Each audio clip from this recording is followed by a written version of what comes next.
சுற்றுலா பயணிகள் ஏமாற்றத்துடன் திரும்பிச் சென்றனர். இது குறித்த கூடுதல் தகவல்களை செய்தியாளர் நந்தகோபாலிடம் கேட்கலாம். நந்தகோபால், பலூன் திருவிழாவில் பலூனை பறக்க விட முடியவில்லை, காரணம் என்ன? அங்கு இருக்கக்கூடிய சூழல் என்ன? வணக்கம். அதாவது சென்னை ஒட்டி உள்ள மாமல்லபுரம் அருகே திருவிடந்தை பகுதியில் இன்று காலை இந்த பலூன் விடும் திருவிழாவானது நடைபெற்றது. இதனை சுற்றுலாத்துறை அமைச்சர் ராஜேந்திரன் மற்றும் சிறு குறு மற்றும் நடுத்தர தொழில்துறை அமைச்சர் அன்பரசன் உள்ளிட்டோர் காலை அதிகாலை ஒரு 6 மணி அளவில் இந்த பலூன் திருவிழாவை துவக்கி வைத்து சென்றனர்.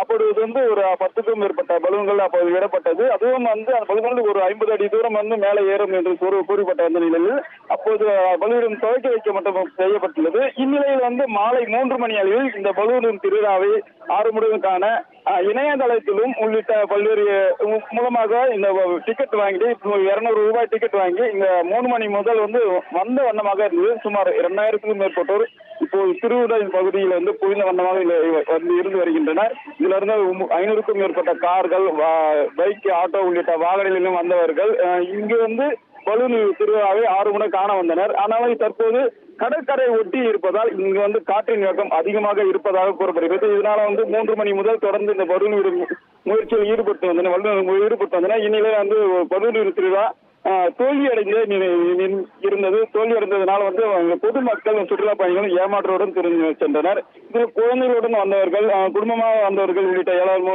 ஏமாற்றத்துடன் திரும்பி செல்லும் சூழல் ஏற்பட்டுள்ளது. தற்போது இறுதியாக இந்த இரவு நேரத்தில் டிஜே மியூசிக் மட்டும் காண்டு வருகின்றனர். மேலும் இந்த பகுதியில் பல்வேறு ஸ்டால்கள் அமைக்கப்பட்டது. அது கூடுதல் கட்டணம் இருப்பதனால் அந்த ஸ்டால்களை மட்டும் அவர்களுக்கு தேவையான தின்பண்டங்களை வாங்கி சென்றனர். இந்நிலையில் இந்த பலூன் திருவிழா தற்போது ஏமாற்றோடு திரும்பி வந்ததனால் இவர்கள் ஏமாற்றோடு திரும்பி சென்றது குறிப்பிடத்தக்கது. சென்னை அருகே திருவிடந்தையில் பலூன் திருவிழா அப்படின்னு கூறப்பட்ட நிலையில் அதிகமான பொதுமக்கள் கூடியிருந்தார்கள். இந்த சூழலில் காற்றின் காரணமாக பலூன்களை பறக்க விட முடியாத சூழல் ஏற்பட்டிருக்கிறது. அதனால் பார்வையாளர்கள் ஏமாற்றத்துடன் திரும்பி சென்றிருப்பதாக தகவல். கூடுதல் விவரங்களுக்கு நன்றி நந்தகோபால்.